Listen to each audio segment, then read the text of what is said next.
and you see a fucking demonic sleeper ass demon, right? You just fucking tickle your pee-pee, man. Reapers, what is good? It's your boy Laser. He's about to get another scary reaction video. He's another scary content. So cute to live for your dream.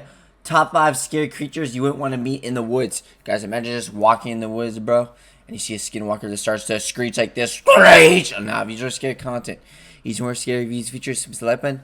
You subscribe to the notification bell icon. I also stream every night on Twitch. Go check out the stream. It's fucking amazing. Let's dive straight in this video. Here is our top 5 creatures you wouldn't want to meet in the woods. Before we get started, make sure to hit that thumbs up and subscribe if you want more creepy content. Let's get to it. Coming in at number 5, we have the Wendigo, also referred to as the Wetico. This is a mythological man-eating creature or evil spirit from the folklore of the Native American Algonquin tribes, based in the northern forests of Nova Scotia, the east coast of Canada, and the Great Lakes region of Canada. Lady, turn around, you. Turn around. See that blood-sucking creature behind you? It is a monster with characteristics of a human or even a spirit who has possessed a human being and made them monstrous. It has been referred to as a possessing force that makes a person want to eat human flesh, found mostly in areas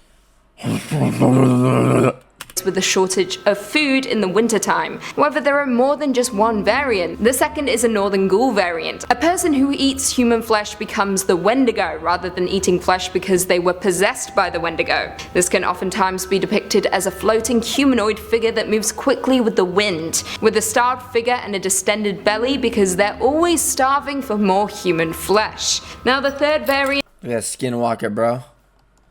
Look at that skinwalker. Look at this fucking... Oh man, oh man, oh man. Look at this motherfucker. Ooh, he's terrifying. It is more recent, linking descriptions of Bigfoot or Yeti with the Wendigo myth, where it is a mix between human and furry. Regardless of the variant, the Wendigo is on the hunt for human flesh, making you, a mere wanderer in the woods, their prime target. Number 4, the Jotun. Watch your back, stay away from trees with sharp branches if you ever think you've encountered one of these Nordic nature spirits. If you're not careful, you might end up as a gruesome sacrifice. Known to many as a son of Loki, this beast man thing has a shape-shifting capability and is shape-shifting entities.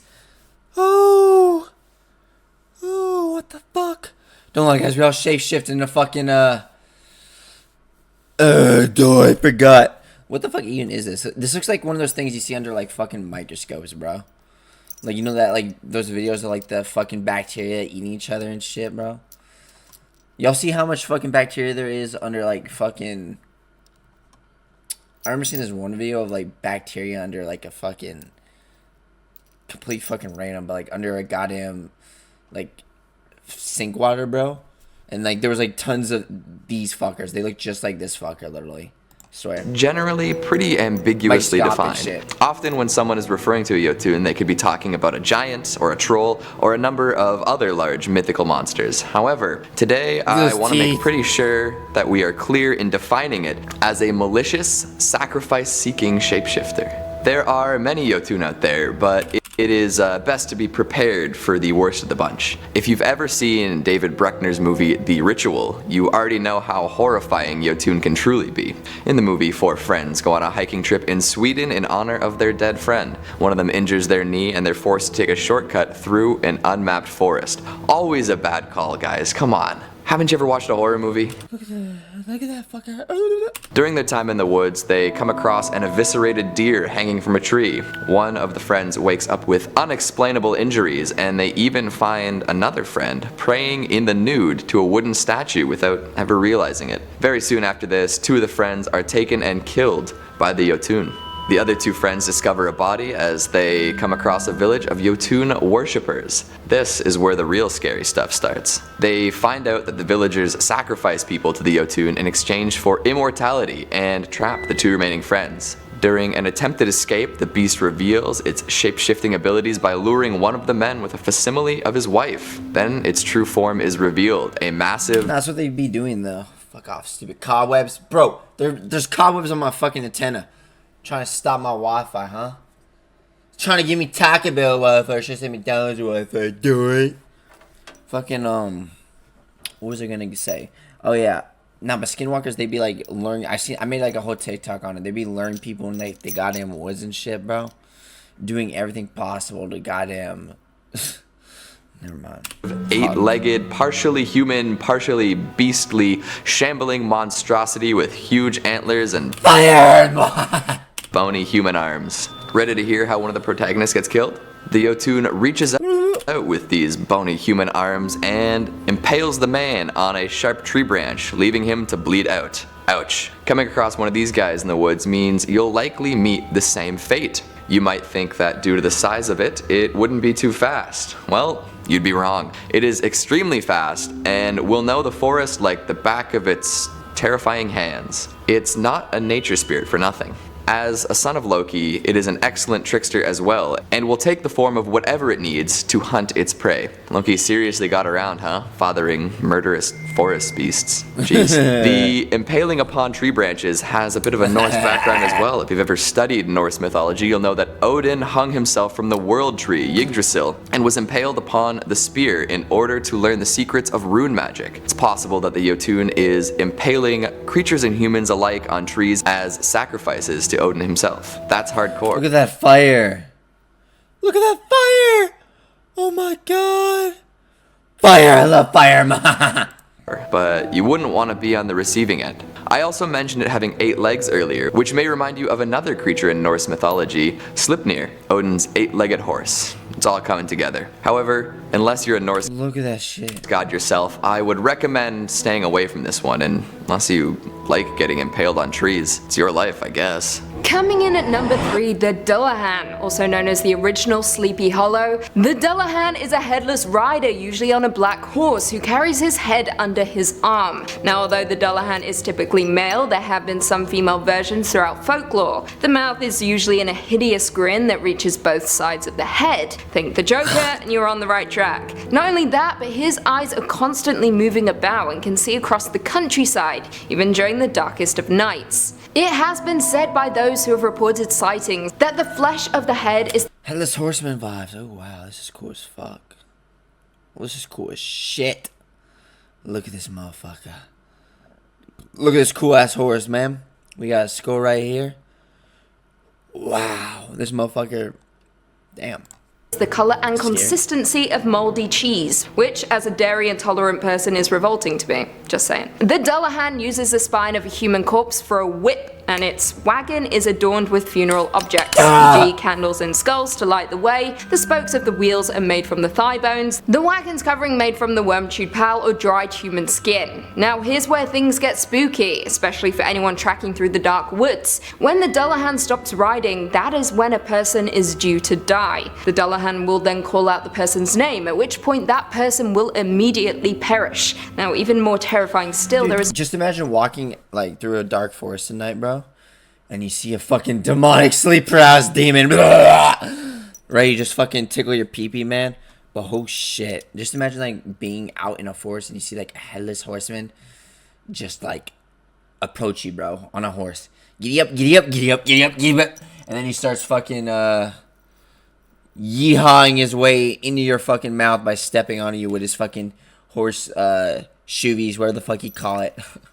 You'll see those like videos like the horse fucking like them cutting this shit off. I used to think that like actually hurts them, but nah, it's like they got like a shit ton of layer of like fucking skin on them, and like they cut it off. It's weird. There's no way to bar the path against a Dullahan. All locks and gates open to them when they approach. They also do not appreciate being watched while on their errands, throwing a basin of blood on those who dare to do so. You have been warned. At number 2, we have skinwalkers. In Navajo lore, skinwalkers are known as he who walks on all fours. Powerful medicine men and witches who have acquired various supernatural powers through terrible means. Shapeshifting is one of their most well-known attributes, most commonly taking the forms of coyotes, crows, bears, wolves, cougars, and owls. They also have a tendency to appear as unspeakable chimeras with hideous amalgamations of both human and animal features. Skinwalkers begin as humans who place terrible curses upon themselves through rituals of pure evil. They're required to commit terrible atrocities, grotesqueries, and grave taboos. This can often require the killing Skinwalker. Oh, what the fuck? That's supposed to be like a bear. This motherfucker looks like a goddamn caveman. That's like, has an A in a while. Of a family member or a loved one. When all is said and done, they're infused with the insidious curse and the awful powers that come with it. Once a skinwalker, they are often banished from their tribes for submitting to evil and left to walk the badlands and forests forever. As they traverse the wastes, they are often seen as animalistic, even in their human forms. Also, they will often travel naked. If they weren't scary enough, like me, bro. That he was that a pig? Hold on, he looked like a fucking pig. By the way, check out my song, Pig on all platforms. Never mind. But, yeah, I think, like, demonic pigs. I always thought demonic-ass pigs are, like, cool as shit. I don't know, like, just any sort of skinwalker, cool as fucking hell, man. Like, damn, skinwalkers really be, give me a husband.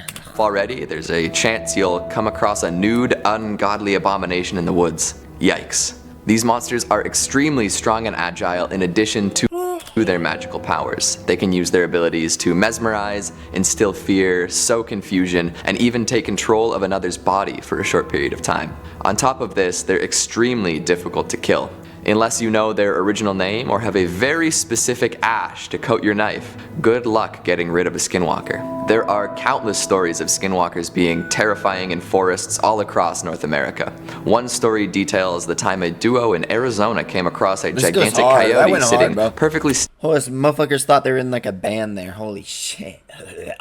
still in the middle of the road. It didn't even flinch when they drove by it and started chasing the car afterwards. It was right on the car's tail, even at 50 miles per hour. This obviously freaked the passengers out, but what happened next was absolutely bone-chilling. The coyote ran alongside the car and looked into the window with human-like eyes. Then it smiled at the driver and let out a screech before running off into the night. Yeah, remind me not to take a drive in Arizona. Another skinwalker story is even scarier thanks to the long-lasting consequences of the encounter. A man and his friend were on a hiking trip and got separated at some point. Hours later they reconnected, but there was something wrong with one of them. He didn't seem to be himself and seemed to not know many details about his own life. Upon returning to the city, the friend who disappeared seemed lost, like he didn't know where he was going. He was dropped off at his house and was never heard from again. This could very well be an instance of a skinwalker taking over someone's body for a very long time. Whether the friend's body was taken over or if he was killed and replaced by the skinwalker, it's hard to tell. The prospect of a loved one being taken over permanently by a skinwalker is blood-curdling indeed. So unless you want yourself or a family member being taken over, I would say avoid. Ooh, tell me about it, bro. Skinwalkers be taking over your whole family members. Crazy. Those demonic ass motherfuckers. Scary. Scary as shit. Avoid skinwalkers to the best of your ability. Look at those teeth. Oh, sharp ass teeth. Sharp as fuck. Not that you would be able to tell if you were near one.